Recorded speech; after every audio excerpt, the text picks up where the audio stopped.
সুপ্রিয় শিক্ষার্থীরা, আশা করি সবাই ভালো আছো। তোমাদের সামনে এসএসসি পরীক্ষা। এসএসসি পরীক্ষায় ইংরেজিতে ভালো করতে গেলে কয়েকটা বিষয় সম্পর্কে খুব ভালো ধারণা থাকতে হয়। সে লক্ষ্যেই আজকের এই পরিবেশনা।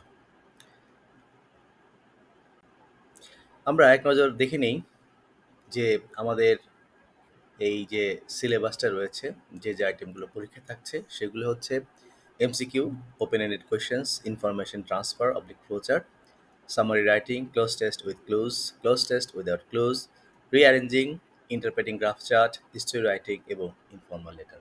এখানে আমরা দেখতে পাচ্ছি 9টা আইটেম আমাদের রয়েছে। আমরা এক এক করে প্রত্যেকটা আইটেম কিভাবে লিখতে হবে, কিভাবে লিখলে ভালো নাম্বার তোলা যায় সেই বিষয় সম্পর্কেই আজকে ধারণা দেব। প্রথমেই চলে এসছে আমাদের এমসিকিউ কোয়েশ্চেন্স। আমরা এটা দেখতে পাচ্ছি। এখানে আমাদের রয়েছে আসলে 10টা এমসিকিউ কোয়েশ্চেনের আনসার করতে, নাম্বার 5। এবং এই কোয়েশ্চেনের সাথে একটা প্যাসেজ থাকে এবং সেই প্যাসেজ থেকে ওপেন এন্ডেড কোয়েশ্চেনের আনসার করতে হয়। তো ওপেন এন্ডেড কোয়েশ্চেনের আনসার করতে গেলে অনেক সময় শিক্ষার্থীরা যে ভুল কাজটা করে সেটা হচ্ছে হুবহু টেক্সট থেকে আনসারগুলো তুলে দেয়। তো হুবহু টেক্সট থেকে যদি আনসারগুলো কেউ তুলে দেয় তাহলে তার নাম্বার অনেকাংশেই কমে যায়। এবং আরেকটা কথা যেটা হয় যে তারা কোয়েশ্চেনটা না বুঝে আনসার করা শুরু করে দেয়। আবার এমন অনেক প্রশ্ন রয়েছে যে প্রশ্নগুলোর আনসার আসলে টেক্সটের মধ্যে হুবহু নেই। শিক্ষক এভাবে প্রশ্নগুলো করেন যেন শিক্ষার্থীরা তাদের যে ভেতরের যে জ্ঞান রয়েছে সেই জ্ঞানটাকে তারা অ্যাপ্লাই করতে পারে। তো এখানে যে বিষয়টা গুরুত্বপূর্ণ সেটা হচ্ছে যে বেশিরভাগ ক্ষেত্রে দেখা যায় রাইটিং যে পার্টটা রয়েছে এখানে, এই পার্টটাতে স্টুডেন্টের নাম্বার কমে যায়। তো এখানে নাম্বার বাড়াতে গেলে যে জিনিসটা দরকার সেটা হচ্ছে প্রশ্নটা আগে পড়ে বুঝতে হবে, টেক্সটটা তো আগে পড়তেই হবে নিঃসন্দেহে, এবং শব্দগুলোর সিনোনিম এবং অ্যান্টোনিম ইউজ করতে হবে আনসার লেখার ক্ষেত্রে। এটাকে বলতে পারি আমরা প্যারাফ্রেজ করতে হবে, যে হুবহু যে কথাটা আছে সেই কথাটা না লিখে অর্থটা সেটাই হবে কিন্তু শব্দগুলো ভিন্ন হবে তোমার রাইটিংয়ে, তাহলেই ভালো নাম্বার তোলা সম্ভব। প্রশ্নে আমরা চলে যাই। পরের প্রশ্ন রয়েছে আমাদের ইনফরমেশন ট্রান্সফার অথবা ফ্লো চার্ট। আসলে ফ্লো চার্টই বেশি আসে পরীক্ষার ক্ষেত্রে। তো ফ্লো চার্টের মধ্যে আমরা এখানে দেখতে পাই সেটা হচ্ছে যে প্রথমে একটা প্যাসেজের মতো দেয়া থাকবে এবং প্রথমটা করে দেয়া থাকবে এবং পরবর্তীগুলো লিখতে হবে। যেভাবে আমি এখানে দেখিয়েছি এই প্যাটার্নে আনসারগুলো লিখতে হবে, অথবা নিচে নিচে লেখা যায় অথবা পাশে পাশে লেখা যায়। তো পাশে লিখতে গেলে আসলে জায়গাটা কমে যায়, উপর থেকে নিচে লেখাটাই ভালো বলে আমি মনে করি। আর এখানে একটা গুরুত্বপূর্ণ বিষয় রয়েছে সেটা হচ্ছে যে আনসার লেখার ক্ষেত্রে অবশ্যই প্রথমে যেই প্যাটার্নটা দেয়া আছে সেই প্যাটার্নটা ফলো করতে হবে। অনেকে করে ফুল বাক্য লিখে দেয়। আসলে ট্রান্স ফ্লোচার্টের ক্ষেত্রে কখনোই আসলে ফুল সেন্টেন্স লেখা যায় না। এখানে প্রথমটা যে প্যাটার্নে থাকে পরেরগুলো সে একই প্যাটার্ন নিতে হয়। সোজা কথা এখানে ফ্রেজ আকারে লিখতে হয় এবং লেখা শেষে কোনো ফুল স্টপ দেওয়া যায় না। তারপরে রয়েছে যে ধারাবাহিকতাটাকে মেনটেন করতে হয়। যদি প্রথমে ইনফিনিটিভ দিয়ে শুরু হয়, টু প্লাস মূল ভার্ব দিয়ে শুরু হয়, তাহলে পরেরগুলো ইনফিনিটিভ দিয়ে করতে হয়। প্রথমটা যদি নাউন দিয়ে শুরু হয় পরেরগুলো নাউন দিয়ে করতে হয়। সোজা কথা প্রথমটাতে যে প্যাটার্নটা দেয়া থাকে সেই প্যাটার্নটা ফলো করে আমরা পরবর্তী আনসারগুলো সেখানে করব। এরপরের যে আইটেমটা রয়েছে সেটা হচ্ছে আমাদের সামারি রাইটিং। এটা একটা রাইটিং পার্ট, একটা অন্যতম গুরুত্বপূর্ণ অংশ। এই সামারি রাইটিংয়ের মধ্যে আমরা দেখতে পাই সেটা হচ্ছে যে 10 নাম্বার থাকে। সামারি রাইটিং হতে পারে কবিতা থেকে, হতে পারে সামারি রাইটিং হতে পারে গদ্য থেকে, মানে কোনো প্যাসেজ থেকে। তো সামারি রাইটিং যেখান থেকে আসুক না কেন, অনেক সময় শিক্ষার্থীরা যে কাজটি করে সেটা হচ্ছে প্যাসেজ থেকে যখন আসে তখন প্যাসেজের প্রথম লাইন, মাঝের লাইন এবং শেষের লাইন বা 2-1টা লাইন এদিক সেদিক করে লিখে দেয়। আসলে সামারি লেখার উদ্দেশ্য হচ্ছে মূল বিষয়টাকে স্বল্প ভাষায় উপস্থাপন করা। তো এই ক্ষেত্রে যে বিষয়টা গুরুত্বপূর্ণ সেটা হচ্ছে যে সামারি লেখার ক্ষেত্রে পুরো প্যাসেজটা আগে পড়তে হবে এবং প্যাসেজের আসলে 1/3 লিখতে হয়। এখানে আরেকটা কথা গুরুত্বপূর্ণ সেটা হচ্ছে যেখানেও আমাদের সামারি লেখার ক্ষেত্রে মেন যে আইডিয়াগুলো রয়েছে, 2টা বিষয় থাকে একটা প্যাসেজের মধ্যে। একটা হচ্ছে মেন আইডিয়া আর একটা হচ্ছে সাপোর্টিং আইডিয়া। তো এখানে আমাদের মূলত মেন আইডিয়াগুলোকেই সামারিতে লিখতে হয়।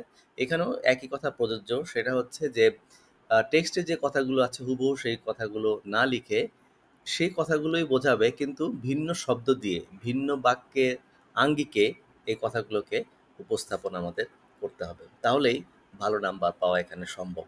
এখানে একটা কথা বলে রাখি, এই যে সিলেবাসটা রয়েছে এখানে দেখা যাচ্ছে যে রাইটিং পার্টে অনেক বেশি নাম্বার রয়েছে এবং স্টুডেন্টরা ঠিকমতো না লেখার ফলে এখানে নাম্বারটা অনেক কমে যাচ্ছে, যার ফলে তাদের এ প্লাস পাওয়ার যে সম্ভাবনাটা সেটা অনেক যাচ্ছে। এরপরে আমরা আসি ক্লোজ টেস্ট উইথ ক্লুজ এবং ক্লোজ টেস্ট উইদাউট ক্লুজ। প্রথম যে কোশ্চেন নাম্বার 4, এখানে আমাদের নাম্বার রয়েছে 5 এবং পরবর্তীতে যেটা রয়েছে সেটা হচ্ছে নাম্বার আমাদের আসলে এখানে 10 আছে উইদাউট ক্লুজে। তো এখানে একটা কথা উল্লেখযোগ্য, সেটা হচ্ছে এই যে fill in the blanks with clues এবং উইদাউট ক্লুজ দুইটার ক্ষেত্রে প্রথমটাতে কিছু ক্লু দেয়া থাকে, দেয়া থাকলেও মূলত আমাদের এখানে যে কাজটি করতে হয় সেটা হচ্ছে যে আমাদের বিষয়টাকে বুঝতে হয় এবং পার্টস অফ স্পিচের ব্যবহারটা এখানে খুব জরুরি। যে শব্দটা দেয়া থাকে হুবহু সেই পার্টস অফ স্পিচটা আমরা সেখানে ব্যবহার করতে পারি না, পার্টস অফ স্পিচটাকে আমাদের পরিবর্তন করে লিখতে হয়। তো এই যে এই পরিবর্তনটা অনেকেই ঠিকমতো বুঝতে না পারার ফলে অনেকেই ভুল আনসার করে থাকে এবং মজার বিষয় এটা যে আসলে ভুল তারা এই বিষয়টাও বুঝতে পারে না। এই জন্যেই পার্টস অফ স্পিচের ব্যবহারটা যদি খুব ভালো জানা যায়, নাউন বসে কোথায়, ভার্ব বসে কোথায়, অ্যাডজেক্টিভ বসে কোথায়, তাহলে খুব ভালো করা যায়। এরপর আমরা চলে যাচ্ছি পরের কোশ্চেনে, সেটা হচ্ছে আমাদের রিঅ্যারেঞ্জমেন্ট। তো রিঅ্যারেঞ্জমেন্টের ক্ষেত্রে অনেকের একটা ধারণা রয়েছে যে পুরো প্যাসেজটা বোধহয় আবার গল্পটা বোধহয় আবার লিখতে হয়। বোর্ডের যে নিয়ম সেটা হচ্ছে আসলে পুরো প্যাসেজটা লেখার দরকার নেই, এরকম একটা টেবিল করে দিলে হয়। টেবিলটা আসলে আমি এখানে দেখিয়েছি কিভাবে করতে হয়। পুরো গল্পটা না লিখলেও কোনো শিক্ষার্থীর নাম্বার কমবে না। আবার বলছি, কেউ যদি পুরো গল্পটা নাও লেখে তাহলে তার নাম্বারটা কমবে না। এখানে একটা গুরুত্বপূর্ণ কথা বলে রাখছি, এখানে যে সিরিয়ালটা দেয়া আছে দেখা যাচ্ছে এই সিরিয়ালের মধ্যে কারো দুইটা যেই সিরিয়াল সেই দুইটা সিরিয়াল ঠিক হয় নাই, এর মানে হচ্ছে তার দুইটা অংশের মানে 2 নাম্বার কাটা যাবে, তার কিন্তু ফুল নাম্বার কাটা যাচ্ছে না। তো এই জন্যে ভয়ের কোনো কারণ নাই। এই জন্যে যেই কাজটা করতে হবে, প্রথমেই মানে সিরিয়ালটা কী হবে সেটা আইডেন্টিফাই করতে হবে। তবে এক্ষেত্রে পেন্সিল দিয়ে লেখা যেতে পারে, যেহেতু ভুল হওয়ার একটা সম্ভাবনা থাকে। তবে পেন্সিল দিয়ে লিখলেও পরে কলম দিয়ে লিখে ওই পেন্সিলের যে লেখাগুলো রয়েছে সেগুলো ইরেজার দিয়ে তুলে দিতে হবে। এখানে অনেক শিক্ষার্থী 10-এ 10 পায়, এটা আসলে নাম্বার বৃদ্ধির ক্ষেত্রে একটা বড় রকম ভূমিকা রাখে নিঃসন্দেহে। এরপরের আমাদের রাইটিং পার্ট। রাইটিং পার্ট আসলে আগেও ছিল, যেমন কোশ্চেন আনসার এবং সামারি রাইটিং, এগুলো একটা রাইটিং পার্টের মধ্যেই পড়ে। এরপর হচ্ছে গ্রাফ চার্ট। গ্রাফ চার্টের নাম্বার হচ্ছে 15, কোশ্চেন নাম্বার 7। গ্রাফ চার্টে থাকতে পারে এখানে যেমন একটা পাই চার্ট রয়েছে, বার চার্ট থাকতে পারে, ম্যাপ থাকতে পারে। ম্যাপ সাধারণত থাকে না, পাই চার্ট অথবা বার চার্টের মধ্যেই সীমাবদ্ধ থাকে। আর এখানে যে জিনিসটা উল্লেখ্য সেটা হচ্ছে এখানে আসলে 150 ওয়ার্ড লিখতে হয়। নাম্বার যেহেতু 15, অনেক শিক্ষার্থী যে কাজটা করে ওয়ার্ড বেশি লিখে না। তো আসলে তাদের এই ওয়ার্ড বেশি না লেখার ফলে যেটা হয়, নাম্বার আসলে এখানে কমে যাওয়ার একটা সম্ভাবনা রয়েছে। আরেকটা বিষয় হচ্ছে যে এখানে কিছু ট্রানজিশনাল ওয়ার্ড বা লিঙ্কার্স ইউজ করতে হয়, যেমন যদি বেড়ে যায় বা কমে যায় বা যদি বিপরীতার্থক কোনো অবস্থানকে বোঝাতে হয়, এই সমস্ত ক্ষেত্রে যে সমস্ত কানেক্টরগুলো ব্যবহার করতে হয় সেই কানেক্টরগুলো এখানে আসলে দিতে হয়। এর পরের অংশে আমরা যাচ্ছি। এর পরের অংশ রয়েছে আমাদের স্টোরি রাইটিং। স্টোরি রাইটিংয়ে নাম্বার 15। স্টোরি রাইটিং সাধারণত 2 রকমের হতে পারে। একটা হচ্ছে ট্রেডিশনাল স্টোরি আর একটা হচ্ছে ক্রিয়েটিভ স্টোরি। ট্রেডিশনাল যে স্টোরিগুলো রয়েছে সেই স্টোরিগুলো আসলে ফিক্সড, যেমন শেখ সাদির গল্প রয়েছে, বাঘের গল্প রয়েছে, রাখাল এবং বাঘের যে গল্প সেটা রয়েছে। এছাড়াও কিছু গল্প রয়েছে যেগুলো হচ্ছে ক্রিয়েটিভ স্টোরি, যেগুলো নিজের মতো করে বানিয়ে লিখতে হয়। আর কিছু গল্প রয়েছে যেগুলো আগে থেকে ফিক্সড থাকে। তবে এখানেও একটু বলে রাখছি, যেহেতু নাম্বার আমাদের 15, আমাদের কিন্তু একটু বড় করে লিখতে হবে। মিনিমাম 200 ওয়ার্ড আমাদের স্টোরি রাইটিংয়ের ক্ষেত্রে প্রযোজ্য। এবং স্টোরি রাইটিংয়ের ক্ষেত্রে কীভাবে লেখাটা বাড়ানো যায় সেটা হচ্ছে এখানে হতে পারে ক্যারেক্টারগুলো সৃষ্টি করতে হয়, এখানে ডায়লগগুলো দেওয়া যেতে পারে, ডিরেক্ট স্পিচের ব্যবহারগুলো করা যেতে পারে। তারপরে আরেকটা বিষয় আমাদের মনে রাখতে হবে, স্টোরি লেখার ক্ষেত্রে বিশেষ করে ক্রিয়েটিভ স্টোরির ক্ষেত্রে গল্পটা যেন বিশ্বাসযোগ্যতা থাকে সেই বিষয়ে আমাদের কিন্তু লক্ষ্য রাখতে হবে। দেখা যাচ্ছে এমন গল্প আমি লিখছি বা পড়ছি যে গল্পের মধ্যে আসলে বিশ্বাসযোগ্যতার অনেক ঘাটতি থাকে। এরপরে আমরা চলে যাচ্ছি আমাদের শেষ আইটেম নাম্বার 9। কোয়েশ্চেন নাম্বার 9 এ রয়েছে ইনফর্মাল লেটার। তবে এখানে আগে একটা কথা বলে রাখছি আমি, ইনফর্মাল লেটারে অবশ্যই কিন্তু আমাদের শেষে এনভেলপটা দিতে হবে। আমি এখানে একটা এনভেলপের ছবি দিয়েছি, ফ্রম এবং টু ঘরটা দিতে হয়। আর এই বিষয়টাকে অবশ্যই মাথায় রাখতে হবে। তবে রাইটিংয়ের যে পার্টটা রয়েছে সেই সবগুলো পার্টের মধ্যে কিন্তু শুদ্ধ বাক্য লেখাটা কিন্তু খুবই জরুরি।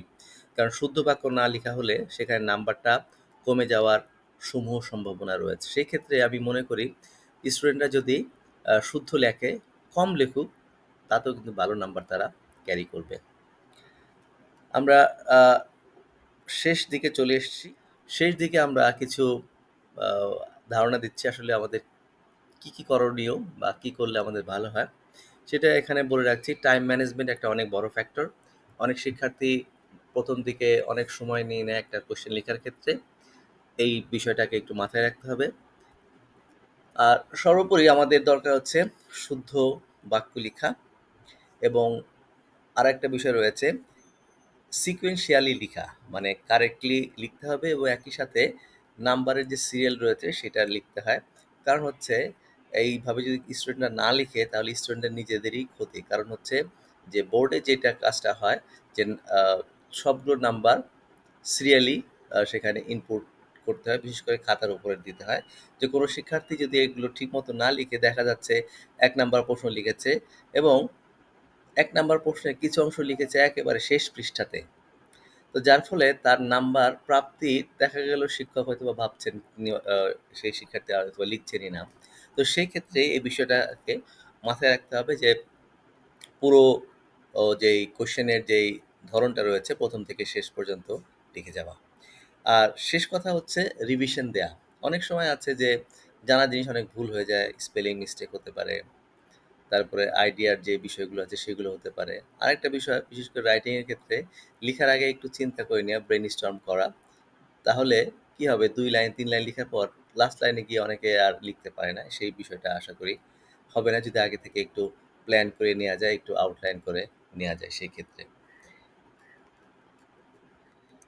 এই ছিল আজকে আমাদের পরিবেশনা, এবং এখানে কিছু গুরুত্বপূর্ণ বিষয়ে আলোচনা করা হয়েছে শিক্ষার্থীদের উপকারের জন্যে। এবং ইংরেজি সেকেন্ড পেপারের ক্ষেত্রেও রাইটিং যে পার্ট রয়েছে সেক্ষেত্রেও আমাদের কিছু সতর্কতা অবলম্বন করতে হবে।